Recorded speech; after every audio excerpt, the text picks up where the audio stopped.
As the appointment secretary, I have an sort of a bird's eye view of the entire administration, not only executive positions within the state administration, but boards and commissions and where they fall and where they land within state government. I think it's very valuable that part of this role is sort of understanding the administration's values and how those values are shared throughout state government, but not just how they're shared, but how they overlap. So how the water boards interact with the coastal commission or how their policies interact and drive together toward one goal of access to clean drinking water. For example, I'm responsible for weaving those issues together throughout state government and making sure that the folks that the governor is appointing have similar visions and have similar values to his administration. They want similar things. They want a California for all.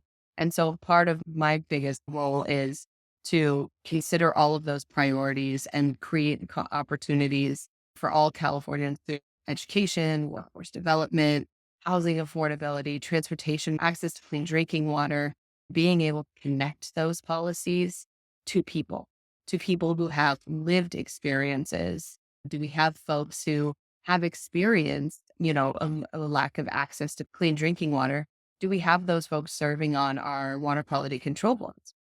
Those lived experiences are extremely valuable to the policies that are established and the work that's being done at a state level. The appointments unit, myself and 6 deputies, are constantly asking ourselves who's missing at the table, which voice is missing, which experience is missing, and how do we uplift the work through those experiences. We are aware that there are gaps in the system and in the process. And we're constantly working to address those barriers, whether it's barriers to access to the appointment system, whether it's barriers to being able to be in Sacramento for meetings in the appointment system, trying to look at what are the things that keep the diversity of our pool of candidates, that keep that diversity from growing. And so we're not just looking at the end result, not just looking at who the appointee is, but what is the process that we're going through to make sure that the candidate pool that we have is diverse, that those voices are there so that we can apply them to the boards and commissions. As a part of California's fastest growing population, Latinas continue to transform California. We're business owners, elected leaders, academics, mothers, sisters, appointment secretaries. We work hard every day to make California thrive. Our voices are important, not just as representation, but to advance the experiences and policies that we uplift in our communities.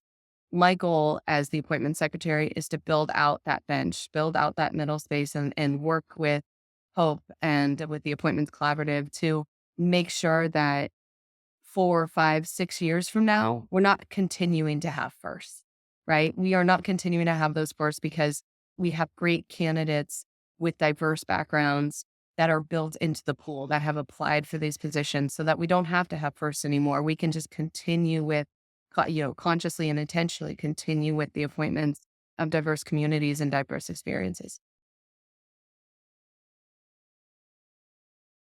What I would say to any Latinas who are sort of interested in being involved in a border commission, but don't necessarily know what to start, I think is don't be afraid to tell your story. Know what your why is. Not only do we want to know what is your California story, but why do you want to serve? Why do you want to be in this space, which most opportunities are volunteer opportunities. And so consider the barriers that are in place and make those considerations consciously and intentionally to say, can I be in Sacramento? Folks who are thinking about wanting to be appointed really should consider is what does that look like logistically for me? How do I do this? How do I make this work? How can I be intentional about what I do today to put myself in a position to be able to do that, tomorrow or down the road?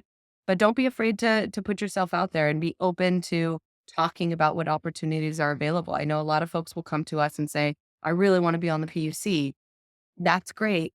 But your experiences and your story may make you a great candidate to help us on a housing board, whether or not you experienced homelessness, for example. We want all of these experiences to be part of the decision making and part of the boards and commissions that are impacting Californians. It's all a part of telling your story, giving the appointments unit a call, applying, and telling us your story so that we're able to really figure out where is your voice most valuable.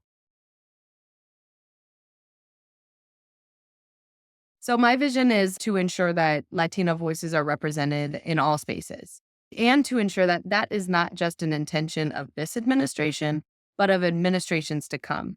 Continuing to build out those pools of candidates, the pipeline that creates that pool of candidates coming from all areas, all backgrounds, all lived experiences is going to help us better serve the state. What's important to the governor and what's important to me is that everybody in California feels that they can serve on a board or commission and brings a lived experience that's important for the state and to his priorities for California for all. I was the chief deputy director for about 4.5 years prior to being named back in May as the appointment secretary. It truly has been the honor of a lifetime. And every day is a day that I get to ensure that there are diverse voices and there are Latina voices at the table. Our team is very much committed to that mission that the governor set forth back when he was elected to ensure that California's boards and commissions and state government looks more like the state it represents and represents the diverse experiences of our state. It's work with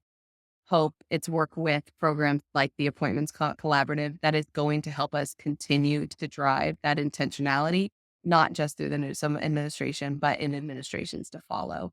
And I just really appreciate the relationship that we have with Hope and the work that we've done with Hope to continue that progress. Let's build out those strong candidate pools together.